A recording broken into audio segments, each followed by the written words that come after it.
नमस्कार दोस्तों, मैं परशुराम वेदांत मैसेंजर चैनल में आपका हार्दिक स्वागत है। दोस्तों, आज हम जानेंगे यजुर्वेद के मुख्य विषयों के बारे में। यजु शब्द का अर्थ होता है गद्यात्मक भाग। निरुक्त ग्रंथ के अनुसार यजुर यजते है, अर्थात यज्ञ से संबंधित मंत्रों को यजुष कहते हैं। गद्यात्मक तथा यज्ञ से संबंधित होने के कारण इसे यजुर्वेद कहा जाता है। यजुर्वेद की दो परंपराएं हैं, एक शुक्ल यजुर्वेद तथा दूसरी कृष्ण यजुर्वेद। इन दो परंपराओं की उत्पत्ति की कथा कुछ इस प्रकार है। महर्षि वैशंपायन के कुछ शिष्यों का नाम था चरकाध्वर्यो। इन लोगों ने अपने गुरुदेव के ब्रह्म हत्या जनित पाप का प्रायश्चित्त करने के लिए एक व्रत का अनुष्ठान किया, इसलिए इनका नाम चरकाध्वर्यो पड़ा। वैशंपायन के एक शिष्य याज्ञवल्क्य मुनि भी थे। उन्होंने अपने गुरुदेव से कहा, ओहो भगवान, ये चरकाध्वर्यो शिष्य तो बहुत ही कम शक्ति रखते हैं, इनके व्रत पालन से कितना लाभ होगा। मैं आपके प्रायश्चित्त के लिए कठिन तपस्या करूँगा। याज्ञवल्क्य मुनि की यह बात सुनकर वैशंपायन जी को क्रोध आया। उन्होंने कहा, बस बस चुप रहो, तुम्हारे जैसे दूसरे का अपमान करने वाले शिष्यों की मुझे ज़रूरत नहीं। तुमने अब तक मुझसे जितना ज्ञान ग्रहण किया है उसका शीघ्र से शीघ्र त्याग कर दो और यहाँ से चले जाओ। याज्ञवल्क्य जी ने अपने गुरुदेव की यह आज्ञा प्राप्त होते ही उनके द्वारा सिखाए हुए यजुर्वेद का वमन कर दिया और वहाँ से चले गए। जब मुनियों ने देखा कि याज्ञवल्क्य जी ने तो वमन कर दिया, तब उनके मन में इस बात के लिए बड़ा लालच हुआ कि हम लोग किसी प्रकार इसको ग्रहण कर ले, परंतु व्रतबद्ध ब्राह्मण होकर उगले हुए मंत्रों का ग्रहण करना अनुचित है। ऐसा सोचकर वे तीतर बन गए और उस उगले हुए यजुर्वेद को चुग लिया। यह तीतरों द्वारा चुगी हुई यजुर्वेद की शाखा परम रमणीय तैत्तिरीय संहिता कहलाई। इसे ही कृष्ण यजुर्वेद कहा जाता है। अब याज्ञवल्क्य जी ने सोचा कि मैं ऐसी श्रुतियाँ प्राप्त करूँ जो मेरे गुरुजी के पास भी न हो। इसके लिए वे सूर्य भगवान की उपासना करने लगे। सूर्य नारायण ने प्रसन्न होकर अश्वरूप से याज्ञवल्क्य जी के सामने प्रकट हुए और दिन के मध्य भाग में उन्हें यजुर्वेद के उन मंत्रों का ज्ञान दिया जो आज तक किसी को प्राप्त न हुए थे। याज्ञवल्क्य जी के पिता वाजस्नेय थे, इसीलिए याज्ञवल्क्य जी वाजस्नेयी कहलाए। सूर्य शुक्ल वर्ण होता है, इसीलिए यह शाखा शुक्ल यजुर्वेद कहलाई।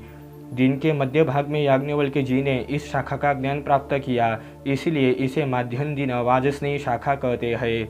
शुक्ल यजुर्वेदीय माध्यन दिन वाजस्नेयी शाखा को ही मूल यजुर्वेद माना जाता है। शुक्ल यजुर्वेद की दो शाखाएं अभी उपलब्ध है, माध्यन दिन वाजस्नेयी शाखा तथा काण्व शाखा। वाजस्नेयी शाखा में 40 अध्याय तथा 1975 मंत्र है। काण्व शाखा में भी 40 अध्याय है, परंतु मंत्र संख्या 2086 है। कृष्ण यजुर्वेद की 4 शाखाएं उपलब्ध है, तैत्तिरीय संहिता, मैत्रायणी संहिता, कट संहिता तथा कपिस्थल संहिता। शुक्ल यजुर्वेद में शुद्ध रूप से मंत्र संकलित है। इस शुद्धता के कारण भी इसे शुक्ल यजुर्वेद कहा जाता है। कृष्ण यजुर्वेद में मंत्रों के साथ साथ ब्राह्मण ग्रंथ भी समाहित है। इस मिश्रण के कारण इसे कृष्ण यजुर्वेद कहा जाता है। यजुर्वेद का मुख्य विषय है कर्म। ऋग्वेद में संसार में स्थित सभी पदार्थों के गुणों को जानकर उनसे कार्य साध्य करने का विधान मुख्य रूप से है। यजुर्वेद में उन्हीं पदार्थों द्वारा श्रेष्ठ कर्म करने का उपदेश परमेश्वर ने दिया है। यज्ञ शब्द का एक अर्थ है श्रेष्ठ कर्म। यजुर्वेद में मुख्य रूप से यज्ञ कर्म करने हेतु मंत्र समाहित है। साथ ही सभी मनुष्यों के करने योग्य श्रेष्ठ कर्मों का भी उपदेश है। सृष्टि में स्थित सभी जड़ चेतन पदार्थों के तत्वज्ञान अर्थात रहस्यमय ज्ञान का भी वर्णन है। यज्ञ कर्म करने की प्रेरणा देने का सुंदर वर्णन पहले अध्याय के 13वें मंत्र में इस प्रकार मिलता है। परमेश्वर ने सूर्य और अग्नि की निर्मिति इसलिए की कि सृष्टि में स्थित सभी पदार्थों के रस और जल का सूक्ष्म रूप से परिवर्तन हो, वह वायुमंडल में मिलकर शुद्ध होकर फिर पृथ्वी पर बारिश के रूप में आवे और उससे सभी प्राणी जड़ मात्र को सुख मिले। इसीलिए वायु और वृष्टि जल की शुद्धि के लिए अग्नि में सुगंधित पदार्थों से होम करे।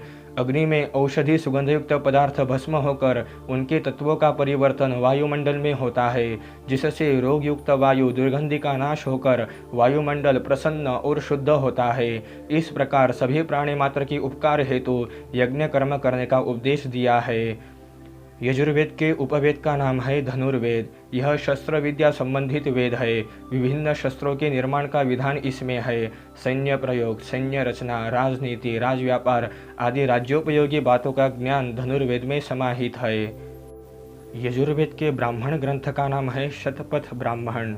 इस ग्रंथ में यज्ञ की विधियों का निर्माण, ज्ञानवर्धक बातें तथा श्रेष्ठ जीवन जीने हेतु कर्म बताए हैं। मनुष्य जीवन के सभी समस्याओं का समाधान इस ग्रंथ में है। यजुर्वेद का आरण्य ग्रंथ बृहदारण्यक तथा उपनिषद ईशावास्योपनिषद और बृहदारण्यकोपनिषद है। ईशावास्योपनिषद में कर्म को विद्या और अविद्या इन दो भागों में विभक्त करके बहुत सुंदर वर्णन है। श्रेष्ठ जीवन व्यतीत करने हेतु किए कर्मों को अविद्या कहा है। उपनिषदों का मुख्य हेतु आत्मबोध तथा परमेश्वर को समझना है। कर्म करते हुए मनुष्य संसार को ही सत्य समझता है, इसलिए सांसारिक सुखों के प्राप्ति हेतु किए कर्मों को अविद्या कहा है। परमेश्वर को समझने हेतु संसार को ही पूर्ण सत्य न मानकर संसार के नियंत्रण करता परमेश्वर को समझने हेतु किए कर्मों को विद्या कहा है। इस विद्या और अविद्या का फल कथन का वर्णन इस प्रकार है। ओम विद्यांचा विद्यांच जस्तद्वेदो भयज्ञो सह अविद्यया मृत्युन्तीर्त्वा विद्ययामृतमश्नुते। अर्थात मनुष्य संसार में अविद्या रूपी कर्म करते हुए जो विद्या और अविद्या दोनों कर्मों को जानता है, मतलब देवता ज्ञान और कर्म दोनों को साथ ही अनुष्ठान करता है, वह अविद्या रूपी कर्मों को करते हुए मृत्यु को पार करता है और विद्या रूपी कर्मों से अमरत्व अर्थात मोक्ष को प्राप्त होता है। यजुर्वेद में सांसारिक और पारमार्थिक कर्मों का बहुत ही सुंदर वर्णन है, जिन्हें अपनाकर हम श्रेष्ठ जीवन जी सकते हैं।